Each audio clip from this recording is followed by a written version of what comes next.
Maka baca Quran ni dalam semaya, walaupun baca sunnah, kita tak kena tak apa sunnah. Asal kena Fatihah jadilah Fatihah wajib ayat sunnah tu.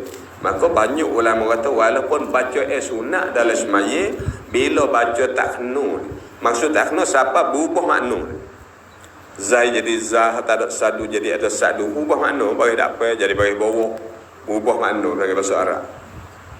Bila baca tak kena, walaupun baca sunnah, hukumnya supaya kalam ajami. Ketika kalam ajami, supaya kecek Cina lah semaya. Supaya kecek Sia lah semaya sebab tak kena dah dengan bahasa Arab. Kalau Arab dengar, yang ni baca kecek Cina pun lah tu. Sebab tak ada makna dalam bahasa Arab kita baca salah. Dia panggil baca dalam semaya, walaupun baca sunnah, pasti belajar kena. Dia kata ni sunat yo, tasbih subhana rabbiyal a'la subhana rabbiyal sunnat yo, jangan sunat yo. Dia tak kena jadi bahasa Cina. Supaya kita nak baca Cina lah maya. Sebab orang Arab dengar tak reti. Tapi Cina dengar apa tak reti. Melayu dengar apa tak reti. Dia tak reti. Kita nak buat kat kita.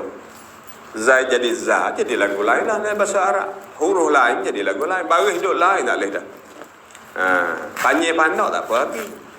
Panjir pandak tak berubah makna. Mak ke. Dan bagi-bagi mak cuma, orang panggil telur dah lah kecek je. Kalau makan jadi makan gitu ya. Nasi jadi nasi. Itu punah mak. Tapi kalau punah huruf, punah baris ni banyak berubah makna. Sebab tu, ni lah kalau kita tahu tak betul, tak boleh jadi makmum. Ya, apa tu? Tak boleh. Lagi betul dulu.